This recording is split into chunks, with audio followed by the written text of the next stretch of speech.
everyone, this is Debbie. I am so excited to tell you our big news. We are teaming up to do an in-person workshop for you in Santa Barbara, California. I am coming out. We're going to do it together. It's going to be so amazing. Diana, tell our listeners about what we're doing. Debbie, I'm so excited you're going to be joining us. Kristen Reske at Goodland Organics Farm, which is located up in the foothills of beautiful Goleta, California in Santa Barbara, designed this day as a retreat in a way that we would want to take a retreat for ourselves. And it really works on all aspects of well-being. A lot of the concepts that we've talked about here on the show. And what participants will experience in their day retreat is that they'll arrive at the farm, they'll have specialty coffee that's been grown on the farm and processed and roasted right there. They'll experience a wonderful yoga session outdoors by overlooking a koi pond. And then we'll have workshops that Debbie, you and I will lead around mindfulness and psychological flexibility and values. We'll move into a lunch that's been sourced by local farms in the area. And then we'll have another psychology workshop as well as a mindful walk through the beautiful coffee orchards. And then we'll close the day with sound healing. So it's going to be pretty amazing. We hope that you can make it. Save the date. We wanted to announce this with enough time for people to travel if they wanted to travel. October 19th, which is a Saturday, from 9 a.m. to 3 o'clock p.m. And you can sign up for it on my website, which is drdianahill.com. drdianahill.com, or you can also access it through the banner on the Off the Clock website, which is offtheclockpsych.com. offtheclockpsych.com.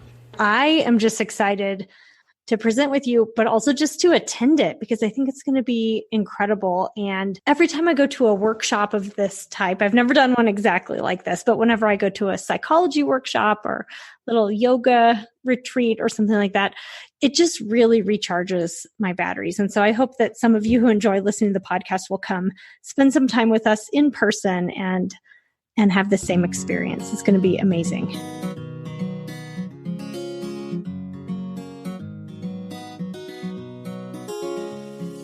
We are three clinical psychologists committed to cutting-edge, integrative, and evidence-based strategies for living well. On this podcast, we bring you ideas from psychology that can help you flourish in your work, parenting, relationships, and health. I am Dr. Diana Hill, practicing in Seaside, Santa Barbara, California. I'm Dr. Debbie Sorensen, practicing in Mile High, Denver, Colorado. And from coast to coast, I'm Dr. Yael Schoenbrunn, a Boston-based clinical psychologist and assistant professor at Brown University.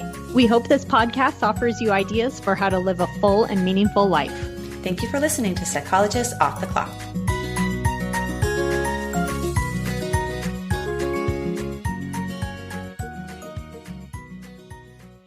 It is our 100th episode, ladies. I am so excited that we've made it here. And today's episode is going to be all about our history and what we've been through together and some lessons we've learned. Listeners, thank you so much. We are going to read a few reviews and tell you a little bit about what some of the researchers, psychology buffs, and therapists who listen have to say about our podcast. And, these reviews and contacts that people make with us over email, they really keep us going. Man, there's been many times that I think each and every one of us, I know I have, Diana here, feel like bailing on this because it's a lot to do. And every time we get an email or a review, it is that little boost to keep us going. So thank you for writing to us and motivating us to keep doing this work. And for me, Debbie, it's good to know that it's not just my in-laws listening anymore, who have been some of our biggest fans. It's so sweet. They are such supporters. They listen to, I think, almost every episode. But we also want to know that we're reaching beyond that. And we are. And that makes us really happy. So let's read some reviews. Yael, give us the first one.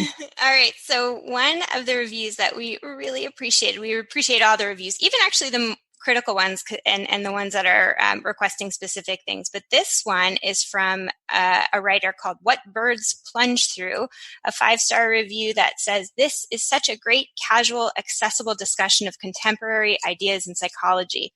I'm not a professional, but I am a researcher, and this podcast provides vocabulary, history, and perspectives that inform my journey." From Moises H., everyone must listen to this. And it says, "This podcast and its brilliant concept is a game changer for society. It's an excellent gateway source for deeper understanding of psychology and mental health issues, as well as an insightful toolbox for acquiring the mental health tools to relieve some mild, moderate, everyday stressful situations.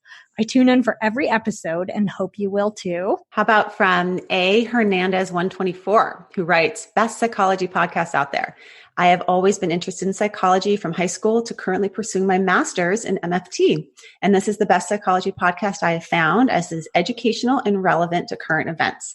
The host guests are knowledgeable and credible while enthusiastic and entertaining. The podcast even provides me with extra motivation during my commutes when I'm between clients. I find nothing wrong with the voices." Hey, thanks. We are not professionals. "I love listening to extremely intelligent women share their knowledge and experience in the field, as well as from their personal lives." Thank you. Thank you to our listeners. Yeah. And it's so great to hear that we're, to hear the different backgrounds of people that are listening. So everything from people that are just interested in psychology to people in training to researchers. And that's really what our goal was. Keep them coming, you guys. We do. We love the reviews. They help us get found, and we love hearing from you directly. If you ever want to shoot us an email, we will appreciate it. So other thank yous that feel really important is we got to thank our kids for being quiet. For the moment. My kids are upstairs, so we never know. Yeah. So Yael is in her basement, and there's power tools and some sort of chaos behind you. It's my husband's workspace. Yeah. But yes, our kids for allowing us to take this time, and even listening to sometimes our voices in the car when we have to listen to our own podcast for editing. And I think our partners, my partner in particular, who does all the behind the scenes work, anything technological and all those glitches, he's working hard at that. And I so appreciate him. And then how about the folks that have been on the show? So everyone from our mentors that have been part of our training experiences to a lot of researchers and book authors that we just blindly cold called. Thank you for all the effort and time you put into our podcast. Well, we wanted to tell the quick story of how we got started, which goes back to 2016. And we were on a trip for our good friend Meg McKelvey's birthday. And we were kind of hanging out in a hotel room, having conversations about psychology. And we just got so excited about the idea of trying to find a way to share some of this beyond just ourselves. Our friend Ray was there, who's one of our co-founders too. And it's hard to think about this now, but it really just started as sort of a kernel of an idea, and just kind of didn't know where it was going to head. But to think that here we are 3+ years later with all these listeners and 100 episodes, to think that it just kind of started with this little spark. It took a lot to get here. Are you surprised, Diana?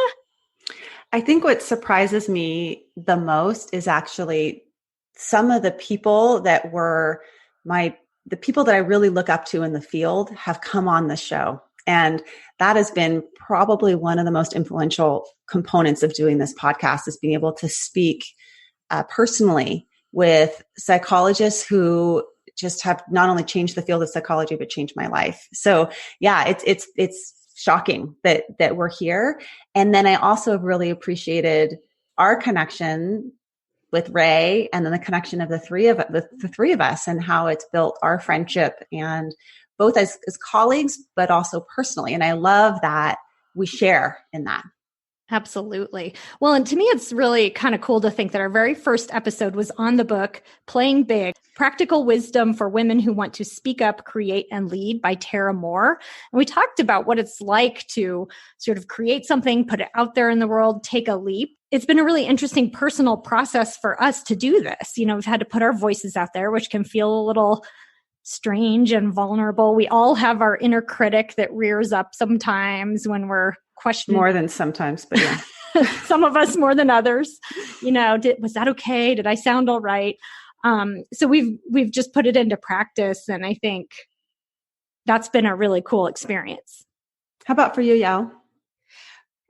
Well, I think I had barely heard of what podcasts were when you invited me on to guest on an episode, Diana, but I was super excited, and it was so fun. I remember you contacted me and asked me if I was interested in sharing a little bit about the research that I do at Brown. And I said, what I'd really be interested in talking about is some of the non-research writing that I'm doing. So we ended up doing an episode on straddling work and family life. And it was so much fun. And so I was just really excited when you guys invited me to return for a couple more guest episodes, and then just shocked when you invited me to join as a co-host. And it was kind of one of those decisions that was hard because I really wanted to do it, but I was already so overwhelmed with responsibilities. But I'm so glad that I took the leap and joined you guys because it's been such a blast. So the history between Yael and I, our connection is that we were in grad school together. We were in the same cohort of 7 at University of Colorado at Boulder, and Yael was my running partner. We would go on these long runs along the Bobolink Trail, along the river of Boulder, and just talk about how stressed out and anxious we were. And overachieving we were in graduate school. And really, those are my best memories of Yael. And then we got disconnected while you were busy pursuing your career and having 3 children, and I was busy in my life. And it's been so fun to reconnect in this way as mothers, and working on this podcast, and then hearing all this work that you've been doing in the area of relationships. Well, and Yael was so simpatico from the beginning. She just really clicked with us. Her 3 early episodes were so great on straddling work and family, number 24, on maintaining healthy relationships, which was number 28, and on couples with young children, which was number 33, that we just felt like she'd make the perfect co-host. And then we officially brought her on. And by then, Ray had decided to take a step back because she just wanted to prioritize other things in her life. And I'm happy to report we're still friends with Ray. The last time I saw her, she looked so happy. She was taking such good care of herself. She looked so relaxed. And what I love about working with women, which I think is different and unique, is that we all understand that importance of self-care and also of needing to step back, that there's this like tide, like an accordion of times when we get really expansive and big, and then times when we need to contract and go inward and take care of our priorities around family or around certain issues at work. And I think all 3 of us know that about each other. And we knew, and also with Ray, when we were working with Ray, that lends to this really safe arena of support. Yeah. Nothing better than working with therapists. Oh yeah. Well, that too. Therapist women. Other people can carry the load when we're overtaxed, and that's really nice. And another really cool thing is that we all have sort of different interests, different strengths in the field of psychology, a little research, a hospital setting, private practice. And we just bring different content areas in, but I think it sort of complements each other because we're not all doing the exact same thing. So in the 100 episodes that we've completed, we've covered an enormous variety of topics, and yet somehow it seems like we've barely scratched the surface, which is really exciting because there's so much more that we can cover. But we wanted to take a few minutes to talk about some of the episodes that have really stuck with us over time, and to share a little bit about those. Diana, can you start us off? Well, maybe we can start with some episodes that we use in our daily lives, because part of this podcast is not only for all of our listeners, but we use a lot of these strategies and learn so much. And I think for me, as you can see, the theme in the past 100 episodes has been a lot about compassion. And it goes back to that 3rd episode that I did with Ray, where we review some of the research on self-compassion. And here, let's take a listen to Ray talking about self-compassion. Yeah, I often begin with mindfulness, like we've talked about, and I think that it's very true that when you slow people down to really pay attention to what is going on during the suffering, a lot of it is, I don't want to feel this way. Mm-hmm. I want to get rid of it, and I want to feel better, whatever that means. And so it immediately starts a war with your emotions. And, I think self-compassion, when you slow down and, like you said, really investigate the suffering with interest and care, then self-compassion kind of grows on its own, being able to sort of loosen up the space between the suffering and what we think about the suffering. Mm-hmm. And I really like what Christopher Germer, who's a psychologist at Harvard and has written a book on self-compassion, writes about this piece of mindfulness and kindness to ourselves. He says that mindfulness says feel the pain, and self-compassion says cherish yourself in the midst of the pain. Mm-hmm. And that is exactly what you're talking about, of slowing down to allow some space for the pain or discomfort, but then also cherishing yourself in that. Mm-hmm. And maybe relating to yourself in the way that you would relate to somebody that you care about, a small child, someone that you love. Mm-hmm. So Kristen, and to add to that, I think from the therapy relationship, having the therapist respond with compassion is kind of the very first, for some people, the very first time that they really get that kind of like kind of in your face reaction of like, this is how it would be different. I'm responding to your pain like this with so much concern and care. And, that's very different than their experience maybe out in the world.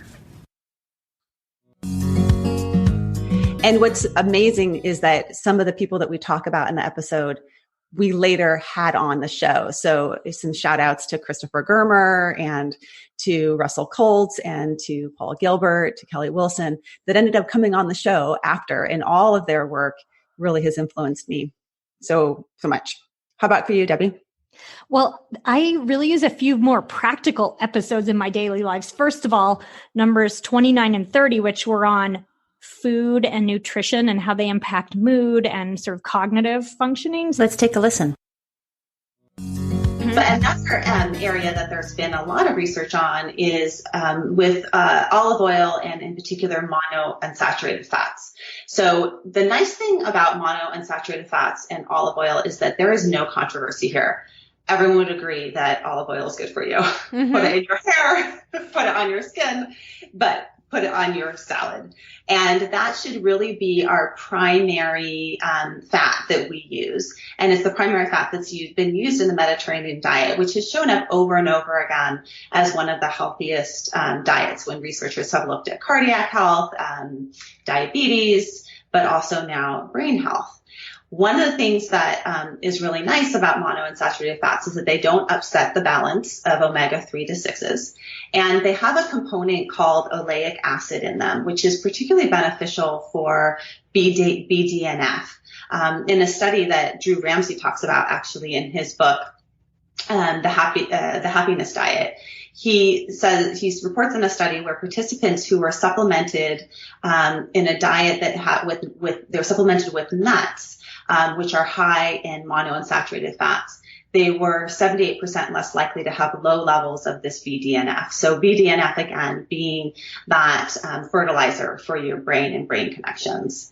And so one fat in particular, olive oil, is really beneficial in that it's full of antioxidants, which is helpful for reducing oxidative stress in the brain. And it also may be important in helping get rid of the beta amyloid proteins that can develop in your brain as you age. And it's actually those beta amyloid proteins which have been associated with sort of the tangles and plaques that you see with Alzheimer's disease. So the diet that I'll talk about in our next episode, called the MIND diet, really emphasizes the importance of using olive oil and its cognitive benefits.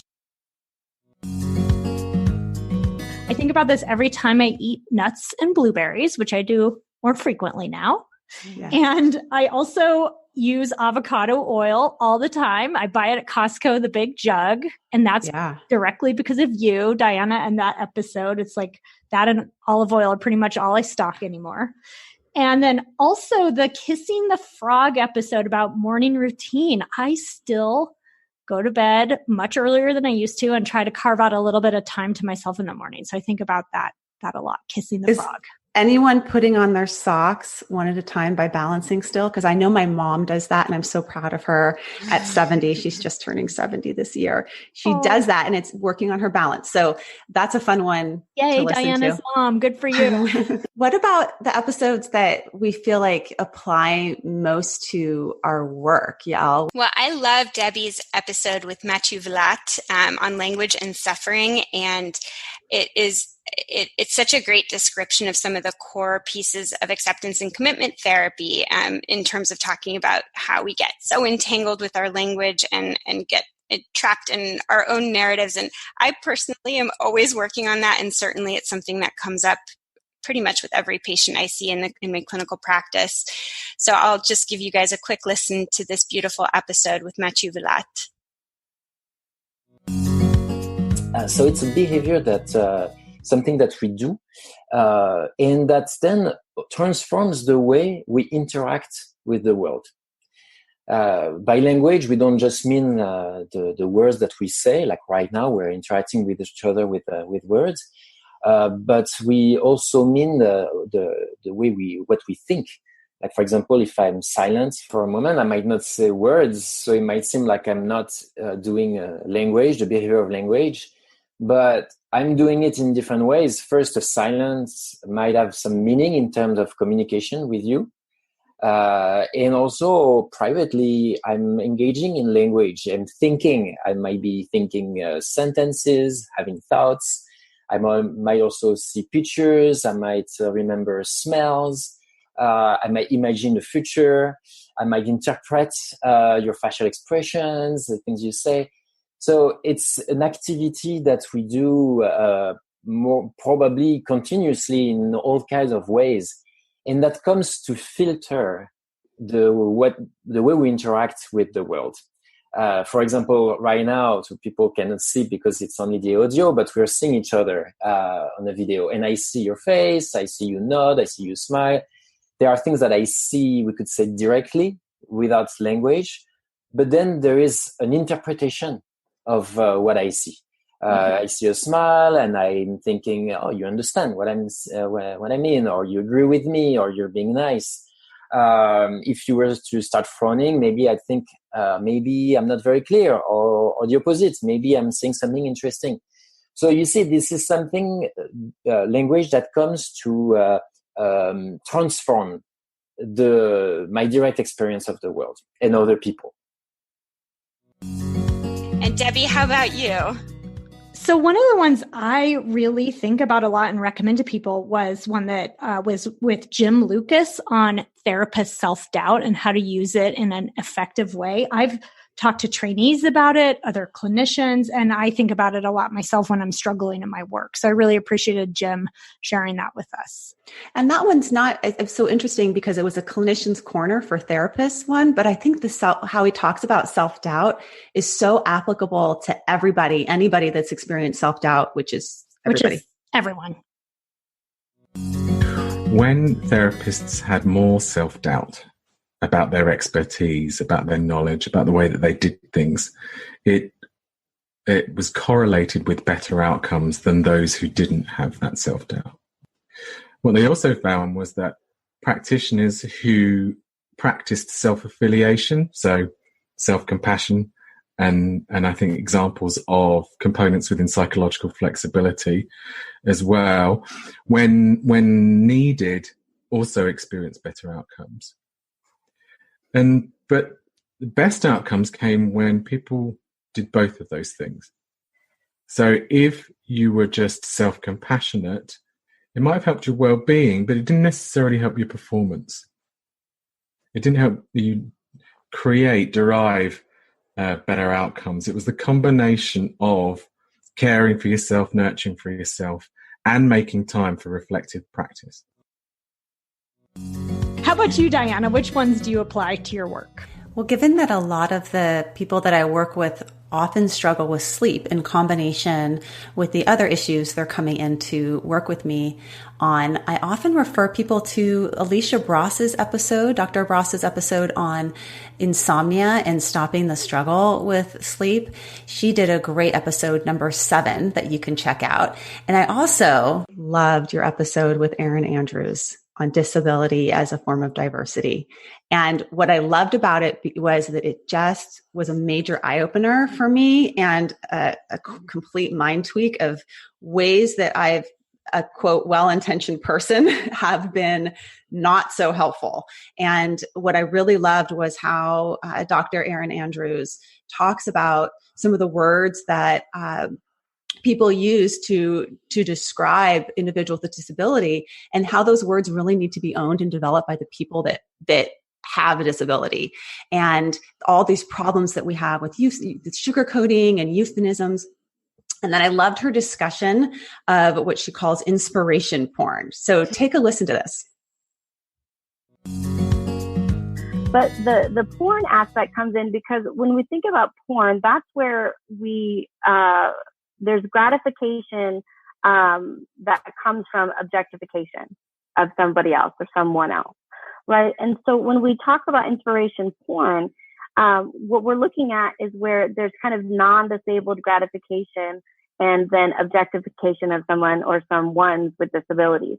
And so you do see this in the popular culture all the time, especially on social media. So an example that you might see of a inspiration porn meme on social media, there's one I can think of that depicts a little girl with bilateral upper extremity amputations, writing with a pencil kind of between her thumbs. And then it says on the meme, there's usually some phrase or some sort of caption, and it says, "The only disability in life is a bad attitude." And so it's just, with inspiration porn, because it's not about her. It's got nothing to do with this little girl with a disability. It's for the gratification of people, non-disabled people. And so when someone looks at that, I guess they're supposed to feel like amazed and inspired that, this little girl can write even though she doesn't have any hands. And it's supposed to make them feel like they can do anything. And so there's just countless examples of these, but they're really problematic, partly because they're ridiculous. I mean, I don't know the little girl in the picture, and I don't know if her parents gave permission for her picture to be used in that way, but I can guess they probably didn't. But from what I do know, the likelihood is that she was born, like me, with a congenital limb deficiency. And so she's probably been writing that way her whole life. And for her, writing with her 2 thumbs is no harder than you or I writing with our fingers. And so, it takes her normality and just makes it into something, really extreme. And it's not for her, and it's not about her. It's for non-disabled people to feel better and to feel good. And that's what we call inspiration porn. What about episodes we most refer to clients? Because now this is actually part of my practice, is I'm often saying, okay, you got to listen to this. This is your homework assignment between now and the next time we meet. It's a great homework tool because sometimes some of the things that we want to work on in session, we just don't have enough time for the educational component of therapy, the psychoeducation. So which ones do you refer most to your clients? Well, I just want to make a comment that I think it's so funny as a therapist recommending our own podcast episodes. So sometimes I'm careful to only recommend ones that the two of you have done, Debbie and Diana. But what's also fun is that we hear from listeners both who are therapists and recommend episodes to their clients, and also from listeners who are clients and have their therapists recommend the episodes that they are helpful. So I just want to say that it's really great to hear that it is helpful. I personally recommend a lot of them, but one of the ones that I find myself repeatedly suggesting is the episode with Dr. Kelly McGonigal on willpower, because when it comes to change in therapy, we can have all the great ideas, but putting it into action in a consistent and persistent way is really challenging. And Kelly has some great ways to think about what willpower is and how to make it work most effectively, and what are times and situations that it doesn't work well for us. And it has a lot to do with identifying and clarifying our values and operating under that context, as opposed to just trying to grit our teeth and do something that's uncomfortable or hard. Yeah. How about you, Debbie? I was just thinking, within the last couple of weeks, I've told a few clients about marriage in midlife, the rough patch episode that you did, Yael, with Daphne DeMarnay, and also the anxiety ones. I do work a lot with anxiety. Anxiety Happens, episode number 44 with John Forsyth. And that was cool too, because we heard he was really kind of in early on ACT, and it was kind of cool to listen to a founder. And we've had other folks like that too. And episode number 77 with Dr. Jill Stoddard is such a great episode on acceptance and commitment therapy. I also love doing a combination referral. So a two episode recommendation. Ooh, you want to do a lot of homework. I assign a lot of homework. Nobody really does it, but the ones that do are my favorites. Not even your co-hosts. I know. I assign a homework to my co-hosts too, you guys. The two that I really liked as a pair are Louise Hayes, her episode on adolescence, which is such a game changer if you have an adolescent, to understand what's the normal development and her DNA V model of how to use values with adolescents and get out of that power struggle and really appreciate them as sunsets. And then that in combination with Dr. Stixred's Self-Driven Child. I think we all, after I interviewed him, we all wanted him to be our dad. He is so kind and also just really clear in his approach in working with children, and it's super effective. So that combo is great for parents out there or clinicians that work with parents or work with children. Let's take a quick listen to Louise Hayes. And so that's the part that we can see that's the most obvious, that there's a very rapid growth and change. But it's the parts we can't see that I think are the most interesting for us. Brain changes in emotions that are all going on inside our brains, changes in thought and processing, our ability to suddenly be abstract thinkers. Or not suddenly, but our ability to be abstract thinkers, and changes socially that are really important from a developmental perspective. Like suddenly, everything you do is looked at through the eyes of what peers will think. I can still remember being a teenager and just being mortified that I had to go out in the presence of my mother, and that people would see me with my mother at the age of 12. And that's pretty common for people to think those things. So suddenly the peers become the most important thing. And from an evolutionary perspective, there's a good reason why that happens. When you're a child, your life centers around your family and perhaps a few friends. When you're an adult, your life is out in the world, with work and being an independent person and having a relationship and all of those adult things that we do. And the adolescent phase is that period in between where sometimes you're a child and sometimes you're acting like an adult. And you have to find out eventually over the course of adolescence, how do I be an adult? And that means lots and lots of practice at adulting and getting it wrong. Yeah. So if you think about the social and psychological things that a young person has to do and all of the things that they have to plan, just imagine this, Debbie, that I said to you, okay, you've got 3 years, Debbie, and from the day this podcast finishes, you have to leave home, get an education, choose a career, experiment with your sexuality, become independent, and you've got 3 years to do it. It's a pretty dramatic change if you think about what young people have to do. It sounds like a lot of hard tasks. Well, adults who are moving house and spend 6 months complaining about it every Monday morning at the water cooler. So if you think about the tasks that are going on psychologically and socially, it's quite remarkable. It's a remarkable time, really. What about the risk taking? You mentioned that as one of the evolutionary, adolescence a lot of times is a risk taking as a part of it.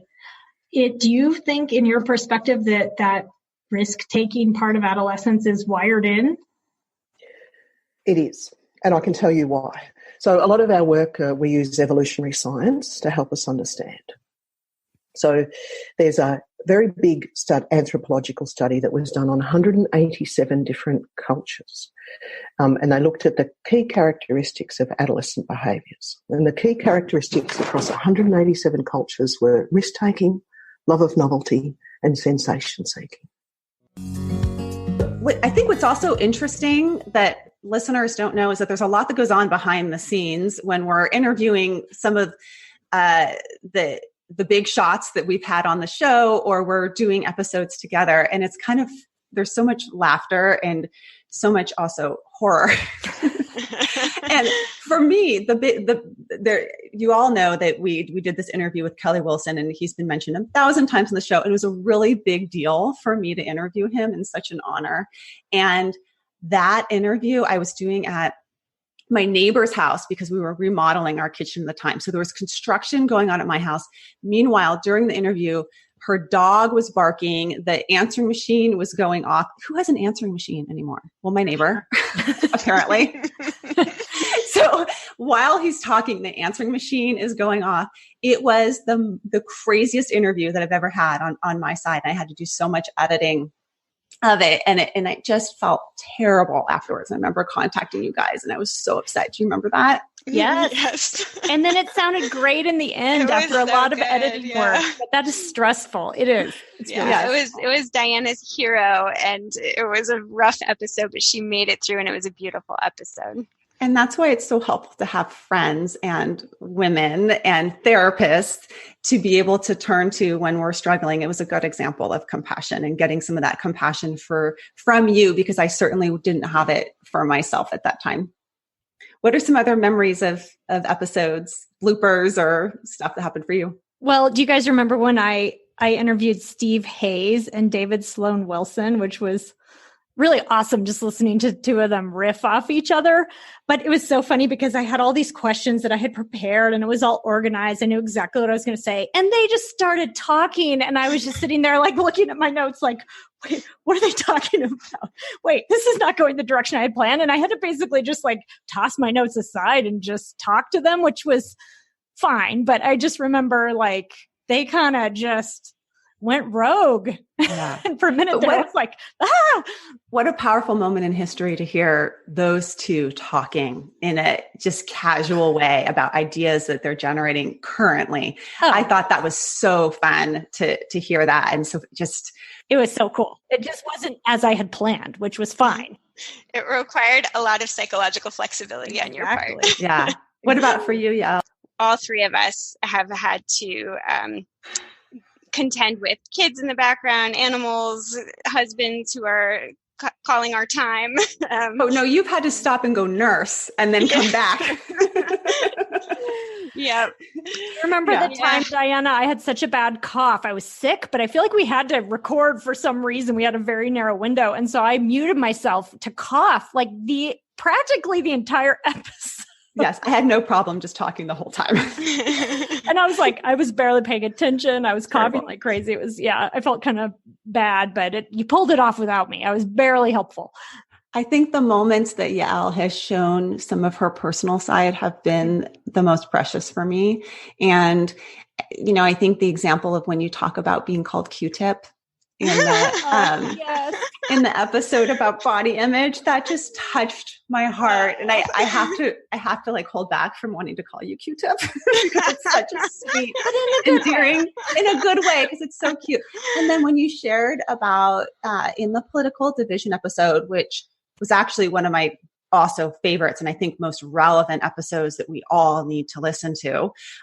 Debbie and Yael talked about the psychology of political division, and Yael shared more about her personal history of her dad growing up in a kibbutz, her history of just in her own family and how she has developed over time, and then how she uses some of these skills from couples therapy in understanding political division. So we should even just take a little listen to that.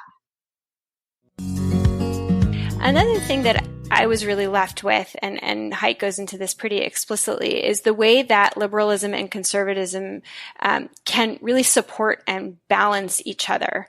And I think it's a really useful thing in the way that they can be seen as complements to one another. So liberalism may be more likely to bring about freedom and equal opportunity, but it may do so at a cost of changing things too quickly and reducing the availability of the kinds of interlocking values and norms and practices that might help a society to most effectively cooperate and flourish. So for example, liberals may risk sacrificing the hives to help some of the bees. And on the other hand, conservatives are more likely to preserve moral capital, to preserve stability, to preserve traditions. But they may do so at a cost of overlooking classes of victims of oppression or limiting powerful elite interests or failing to make updates that might be necessary or at the very least beneficial.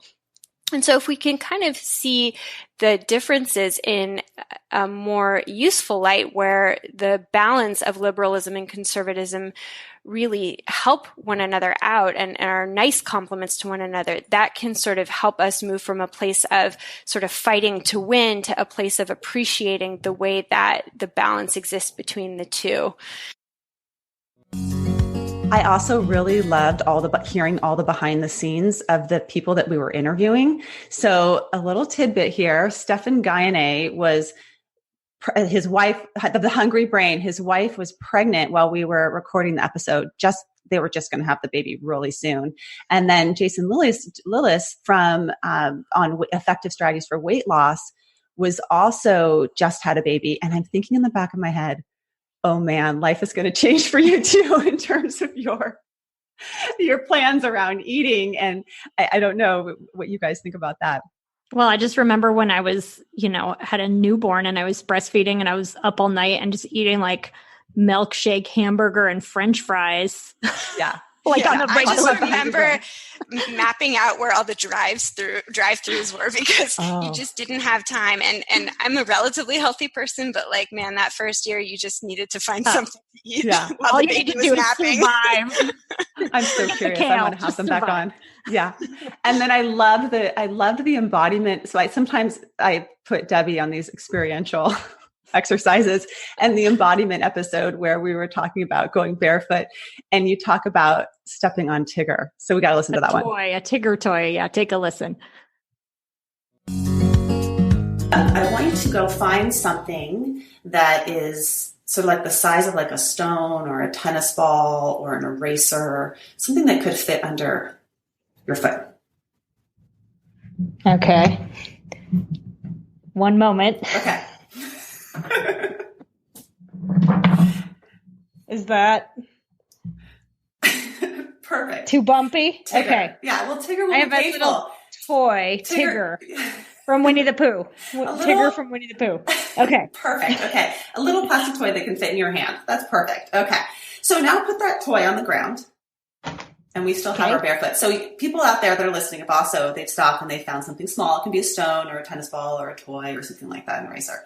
Now, put your foot on top of the toy and just notice, this is embodiment, so get in your body and just notice how your foot molds to and shapes around the toy. Mm-hmm. Okay? And you'll probably feel certain sensations in your foot of the toy activating. Right? Yeah. Okay. Okay, good. Good embodiment.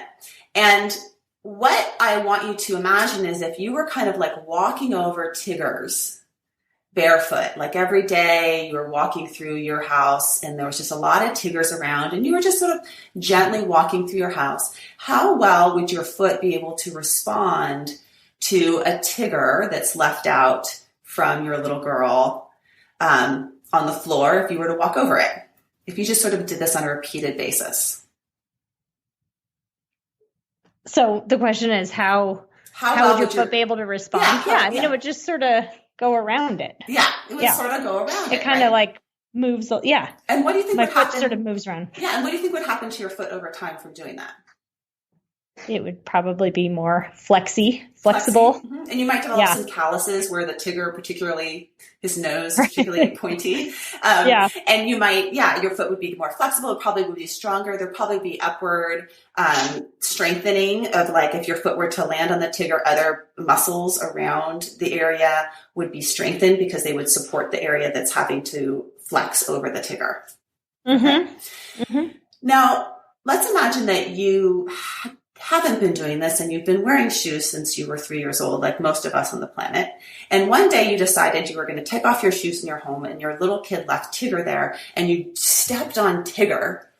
What do you think would happen? Well, I can say from personal experience. Really? It hurts. Yeah. It hurts. Yeah. It hurts. I'm glad I didn't pick a Lego because those are the worst. Legos are painful. Yeah, it hurts, but it also causes potential for you to do what? Not just get hurt, but like twist your ankle or exactly. Fall over. Okay, now you're 70 years old and you have grandchildren and they left Tigger out and you've been wearing your shoes for 68 years and you step on Tigger. What happens? Oh no, you get hurt. You right. get hit. Yeah. Yeah. So, okay, well, how does this relate? Okay, this is about our bodies, but this is also about our psychology. Okay. Okay. Yeah. Yeah. So I'll make the connection for us. Okay. Okay.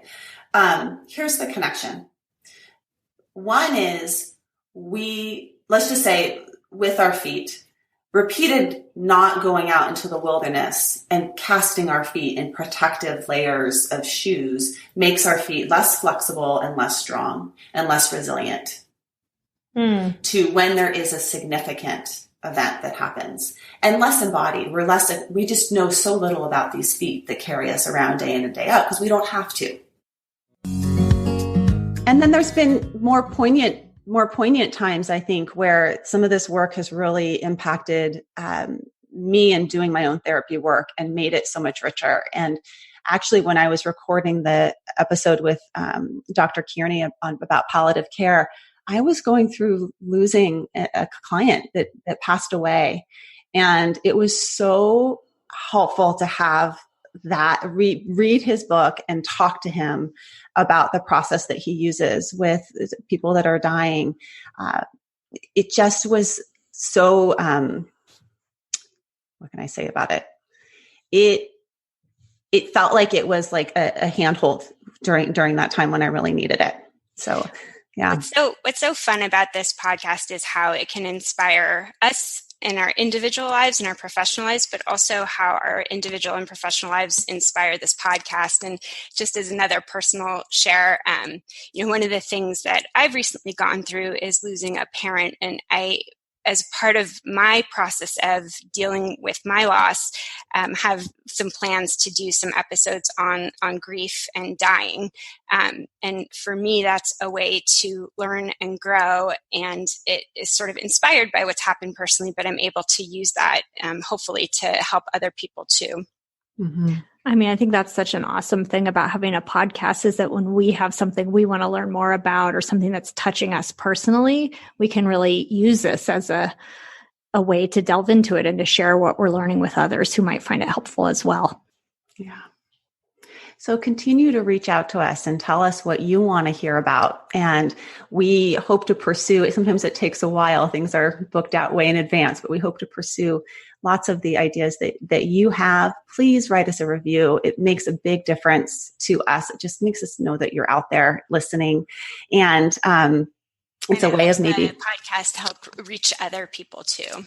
Yeah, absolutely. And on the horizon, we have some things to look forward to. We hope that you will come to maybe some workshop offerings that we have coming up. We also have a new We're Instagram. Teaming up in person. So look for that. Yeah, look for that. And we also are starting an Instagram account. Off the Follow Clock us there. Psych. Follow us on Instagram. We're a little behind the times on a few social media things, but we're trying together. Or we're ahead of the times in terms of digital minimalism, whichever way you want to look at it. True. I love that reframe. Okay. Yeah. And then I've mentioned this a bunch of times on the podcast, but I'm working on a book exploring the psychological science of working parenthood. So stay tuned for that, because there are developments happening very slowly, but I'm very excited about it. So I'll be sharing more about that as it evolves. And in addition to the topics that our listeners have requested, which we're working on some of those, we have a lot of ideas, some really cool stuff on the horizon. Every once in a while I start to worry, like, we've talked about everything interesting. What else is there? And then I can think of like a million things, and we have some really great ones coming up. So please keep listening and reach out. We really do love hearing from you, your ideas, and just how this podcast is impacting you. And most importantly, ladies, thank you to the two of you. It's just been really wonderful to be on this journey with you. It's made such a difference in my life. Thank you. Likewise. Thank you both. Ditto.